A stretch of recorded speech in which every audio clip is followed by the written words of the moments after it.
మీ ఇంట్లో ఒక తాతగారు ఉంటారు. ఆయన చాలా స్ట్రిక్ట్. ఎంత స్ట్రిక్ట్ అంటే ఆయన కనిపిస్తే మీకు ఆ కుటుంబ సభ్యులంతా వణుకుతారు, భయపడిపోయి చెల్లా చెదురుగా పారిపోతారు. కానీ ఆయన క్రమశిక్షణ వెనుక ఎందుకు ఈయన ఇలా ఉన్నారు అని ఆలోచించారు అనుకోండి, మీరు బాగుండాలి అనే ఒకే ఉద్దేశంతోనే ఆయన ఇంత స్ట్రిక్ట్గా ఉన్నారు. సో ఇది గమనించాలి. ఇవాళ డొనాల్డ్ ట్రంప్ తాతగారు అని చెప్పి అందరూ మాట్లాడుకున్నారు. ఒకరోజేమో జెలెన్స్కీని తిడతాడు. అస్సలు యుక్రెయిన్లో ఏదైతే జరుగుతుందో ఇదంతా కూడా జెలెన్స్కీ పాపము, ఇతను ఒక డిక్టేటర్, ఎలక్షన్స్ నిర్వహించడం లేదు, మరి ఇతన్ని మనం విడిచిపెట్టాలా, యుక్రెయిన్ ప్రజల్లారా జెలెన్స్కీని శిక్షించండి అని చెప్పి పెద్ద పెద్ద ప్రకటనలు చేస్తాడు. ఇంకొక రోజు చూశారు అనుకోండి, మొన్న మాట్లాడాను 100 minutes మీకు స్పీచ్. ఈ స్పీచ్లో ఏమంటున్నాడు, జెలెన్స్కీ మనతో కాంప్రమైజ్కి వచ్చాడు, మనము ఆఫర్ చేసిన ఈ మినరల్ డీల్ ఏదైతే ఉందో దానిని ఒప్పుకొని ఒక ఉత్తరము కూడా పంపించాడు. అంటే చుట్టూ ఉన్న వాళ్ళందరూ లేచి Trump is great, Donald Trump you are great చప్పట్లు. ఆయనకి ఆనందం. అంటే ఆ తాతగారు యుక్రెయిన్ని టార్గెట్ చేస్తాడు, జెలెన్స్కీని టార్గెట్ చేస్తాడు, మళ్ళీ ఆ దేశ ప్రజల కోసమే మాట్లాడతాడు.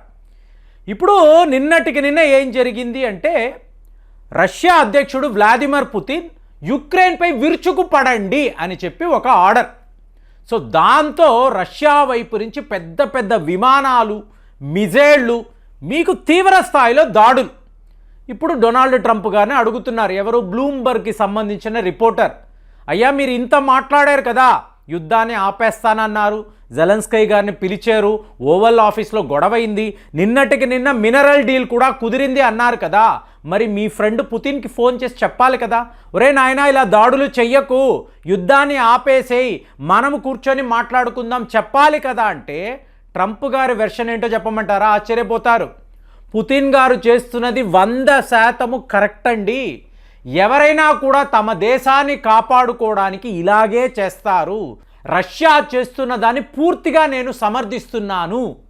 ఇది ఎక్కడ వెర్షన్ అండి? ఇప్పుడే యుక్రెయిన్కి సపోర్ట్ అన్నావు, ఇంతలో రష్యాకు సపోర్ట్ అంటున్నావు. అసలు నువ్వు ఏం కోరుకుంటున్నావు అంటే, యుక్రెయిన్ దేశము, అక్కడ నివసించే ప్రజల మంచి, వాళ్ళు బాగుండాలి. వాళ్ళు బాగుండాలి అంటే ఏంటి, మీకు జెలెన్స్కీ ఉండకూడదు. మినరల్ డీల్ నేను ఎవరితో పెట్టుకుంటానండి, యుక్రెయిన్తో పెట్టుకుంటాను, జెలెన్స్కీతో కాదు. జెలెన్స్కీ అంటేనే నాకు నచ్చదు, ఇదే వాస్తవం. ఎందుకంటే డొనాల్డ్ ట్రంప్ గారిని రానివ్వకుండా ఆపడానికి జో బైడెన్ గారు ఎన్నో కాన్స్పిరసీస్, ఎన్నో రకాలుగా ఆయన కుట్రలు పన్నాడు, అందులో జెలెన్స్కీ కూడా భాగం. కాబట్టి డొనాల్డ్ ట్రంప్ గారికి జెలెన్స్కీ అంటే నచ్చదు, కానీ యుక్రెయిన్ దేశం బాగుండాలి అని చెప్పి కోరుకుంటున్నాడు. ఇవాళ పరిస్థితి ఏంటో చెప్పమంటారా, పోలాండ్ యొక్క మంత్రి గారు మాట్లాడుతున్నారు, ఈ స్టార్ లింక్ అని చెప్పి ఈ ఈలాన్ మస్క్కి సంబంధించిన నెట్వర్క్ ఉంది చూసారా, దానిని తీసేయాలండి. దానికి బదులు యూరోప్ నుంచి కొత్త ఒక ఇంటర్నెట్ కనెక్షన్ మనం తెచ్చుకోవాలి అంటే ఈలాన్ మస్క్ గారికి తిక్కరేగింది.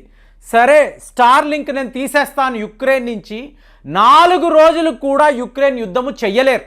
ఎందుకంటే గ్లోబల్ పొజిషనింగ్ సిస్టమ్, రష్యా సైనికులు ఎక్కడి నుంచి వస్తున్నారు, వాళ్ళ ట్యాంకులు ఎటు నుంచి వస్తున్నాయి, డ్రోన్లు ఏంటి, యుద్ధ విమానాలు ఏంటి, ఇవన్నీ ఎక్కడ ఉన్నాయని చెప్పడానికి మీకు శాటిలైట్ అనేది అవసరము. స్టార్ లింక్ వాళ్ళు ఇది ప్రొవైడ్ చేస్తున్నారు. కానీ విచిత్రము, దీని గురించి ఈలాన్ మస్క్ మాట్లాడడం లేదండి. అమెరికా మంత్రి గారు చెప్తున్నారు, మిస్టర్ పోలాండ్ మినిస్టర్, నువ్వు స్టార్ లింక్ వద్దని చెప్తున్నావు కదా, ఒకవేళ యుక్రెయిన్లో స్టార్ లింక్ లేదు అనుకో, రష్యా సైనికులు ఇవాళ పోలాండ్ సరిహద్దుల్లో ఉంటారు, నువ్వు వాళ్ళని ఆపగలవా? ఇవాళ ప్రపంచమంతా మాట్లాడుతున్న విషయం ఇదే. ఏంటంటే యూరోప్ యూనియన్ వాళ్ళు ఈ రష్యా అమెరికాను ఆపగలరా? ఫ్రాన్స్ అధ్యక్షుడు ఏమంటున్నాడు, నేను అణు అస్త్రాలను ప్రొవైడ్ చేస్తాను, ఒక షీల్డ్ తయారు చేస్తాను, ఈ షీల్డ్లో యుక్రెయిన్ మీకు సురక్షితంగా ఉంటుంది, మనము అమెరికా రష్యాలపై యుద్ధము చేద్దాము. ఇది జరిగే పనేనా? ఇది ఎలా చెప్పాలంటే, ఆసియా ఖండంలో ఒక పాకిస్తాన్, బంగ్లాదేశ్, నేపాల్, మాల్దీవ్స్ లాంటి దేశాలండి, మయన్మార్ని కూడా మీరు కలుపుకోండి, వీళ్ళు భారత్పై యుద్ధము ప్రకటించారు.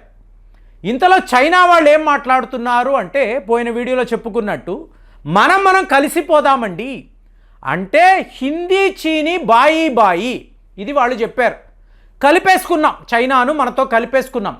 అప్పుడు ఈ చిన్న చితకా దేశాలు ఏం చేస్తారు? పాకిస్తాన్ వాడు మనతో యుద్ధం చేయగలడా, లేదా చైనా వాడితో చేయగలడా? చేయలేడు కదా. సో ఈ బంగ్లాదేశ్, నేపాల్ ఇవన్నీ చిన్న చిన్న దేశాలు. వీళ్ళు మనల్ని ఎదిరించాలి అంటే జరగదు కదా. ఇదే పరిస్థితి. మీరు రష్యాపై యుద్ధము అంటే అమెరికాతో కూడా యుద్ధము చేయాల్సిన పరిస్థితిలో ఉన్నారు. సో ఇప్పుడు ఈ గోలంతా ఎందుకండి? ఇప్పుడు వీళ్ళందరూ జో బైడెన్ గారి దగ్గరికి వెళ్తారు. అయ్యా మహానుభావా, నువ్వు చెప్పావు అని మేమందరం కలిసాం. 27 యూరోప్ యూనియన్ దేశాలు, వాళ్ళకి సపోర్ట్గా తక్కిన యూరోప్ దేశాలు, నువ్వు చెప్పేవు అనే కదా వెళ్ళాము. ఇవాళ నువ్వు ఏం చేస్తున్నావు అంటే ఆయన సింపుల్గా చెప్తాడు, ఇవాళ నేను చర్చ్ సర్వీస్లో ఉన్నాను. సో మీరు నా దగ్గరికి రావడము ఒక మాయ, నేను మీతో మాట్లాడింది ఒక మాయ, యుద్ధము చేద్దామని మనం అనుకున్నది ఒక మాయ, యుద్ధము చేసింది కూడా ఒక మాయే. ఇదంతా మాయా ప్రపంచము. సో ఇందులో ఈ డొనాల్డ్ ట్రంప్ ఏంటి, పుతిన్ ఏంటి, నువ్వేంటి, నేనేంటి, ఆ భారత ప్రధాని మోదీ ఏంటి, అందరూ కూడా సర్వము మాయే అని చెప్పి ఆయన చర్చిలోకి వెళ్ళిపోతాడు. కానీ నష్టాన్ని మీరు గమనించారు అనుకోండి, యుక్రెయిన్లో ఉండే ప్రజలు, ఆ ఆస్తులు, ఇవాళ మీకు డొనాల్డ్ ట్రంప్ అదే మాట్లాడుతున్నాడు. ఎందుకు? ఇప్పుడు మేము చెప్పినట్టు రష్యా వాళ్ళు నీ మీదకి వచ్చినప్పుడు నువ్వు సరెండర్ అయిపోవచ్చు కదా, అయిపోతుంది కదా వ్యవహారము. జో బైడెన్ చెప్పాడు, యూరోప్ యూనియన్ వాళ్ళు చెప్పారు, యుద్ధాలు నీకెందుకు, నువ్వు ఎలా యుద్ధము చెయ్యగలవు, చెయ్యలేవు కదా. ఇప్పుడు ఇష్యూ అంతా ఏంటి? పుతిన్ గారు యుక్రెయిన్పై విరుచుకుపడుతున్నారండి. ఎందుకు? అక్కడ మిగిలిన భూభాగాలనంతా కూడా వీళ్ళు స్వాధీనం చేసేసుకుంటారు. ఎవరు? రష్యా వాళ్ళు. చేసుకున్న తరువాత అమెరికన్ పార్ట్నర్స్ వాళ్ళు యుక్రెయిన్ వస్తారు. ఇప్పుడు అది రష్యా యొక్క భూభాగం, ఎందుకంటే అనెక్స్ అయిపోయింది కాబట్టి. ఇప్పుడు రష్యా అమెరికా కలిసి వ్యాపారం చేసుకుంటారు. ఇందులో ఒక వాటా యూరోప్కి రావాలి. ఎవరు? యూకే, ఫ్రాన్స్, మీకు అలాగే పోలాండ్ లాంటి దేశాలకు రావాలి. అది వచ్చే అవకాశమే లేదు. ఇదంతా ఎవరి పాపము? జెలెన్స్కీ పాపము. కాబట్టి ఇవాళ అమెరికా ఏం చేస్తుంది అంటే, యుక్రెయిన్ యొక్క పూర్వ అధ్యక్షుడు, ఆయనతో మీకు సంప్రదింపులు, సీక్రెట్ మీటింగ్ పెట్టుకొని ఈ జెలెన్స్కీని మనం తరిమి వేద్దాము, మళ్ళీ యుక్రెయిన్లో ఎన్నికలు పెట్టుకుందాము, సో నువ్వే గెలుస్తావు, నువ్వు మాకు ఫేవరబుల్గా వ్యవహరించు. మాకు ఉంటే ఎవరు? ఇతను ఒక ప్రో రష్యా అధ్యక్షుడు, అమెరికాకు సపోర్ట్గా నిలబడేవాడు, టోటల్గా యూరోప్ యూనియన్, యూరోప్ని ఎదిరించేవాడు, నాటో మాకు అసలు వద్దు అనేవాడు. అలాంటి అధ్యక్షుడు యుక్రెయిన్కి వస్తే మళ్ళీ యుక్రెయిన్ని మేము పునర్నిర్మాణం చేస్తాం. మళ్ళీ పుతిన్ గారు వస్తారు. ఎక్కడెక్కడ స్కూళ్ళు, కాలేజీలు, ఈ మెడికల్ కాలేజీలు, యూనివర్సిటీస్ ఎక్కడెక్కడ మీకు పాడైపోయాయో, ఎక్కడ మీకు ధ్వంసం అయ్యాయో మళ్ళీ వీళ్ళు కడతారు. ఎందుకు అంటే 30 ట్రిలియన్ అమెరికన్ డాలర్స్ అనేది రష్యాకు అక్కడ ఆదాయము. అందులో మీకు అమెరికాకు కూడా ఒక వాటా వెళుతుంది. వీళ్ళు కలిసి యుక్రెయిన్ అనబడే ఒక కొత్త దేశాన్ని నిర్మిస్తారు. మీకు కొత్త అధ్యక్షుడు అనేవాడు వస్తాడు. ఒక్కసారి ఇన్ని విషయాలను ఆలోచించారు అనుకోండి, ఒక దేశం యొక్క భవిష్యత్తు ఆ నాయకుడి మీద ఎంతలా ఆధారపడి ఉంటుందో మీరు గమనించాలి. ఆ ప్రజలు అమాయకంగా జెలెన్స్కీని ఎంచుకున్నారు. ఇతను ఒక పెద్ద కుట్రలో ఇరుక్కున్నాడు. తనకి రావాల్సిన డబ్బు, అంటే అవినీతి పరుడు కాబట్టి తనకు రావాల్సిన డబ్బు కోసరము మీకు యావత్ దేశాన్ని పణంగా పెట్టి ఇవాళ ప్రజలు లబోదిబోమని అంటున్నారు.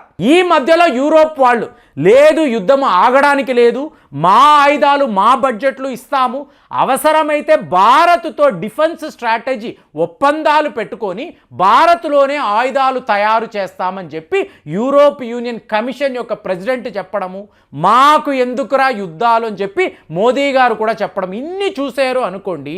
యుక్రెయిన్ యొక్క భవిష్యత్తు ఇవాళ అమెరికా, రష్యా చేతుల్లో ఉందే తప్ప ఏ జెలెన్స్కీయో, యూరోప్ యూనియనో వీళ్ళు చేయగలిగింది ఏమీ లేదండి.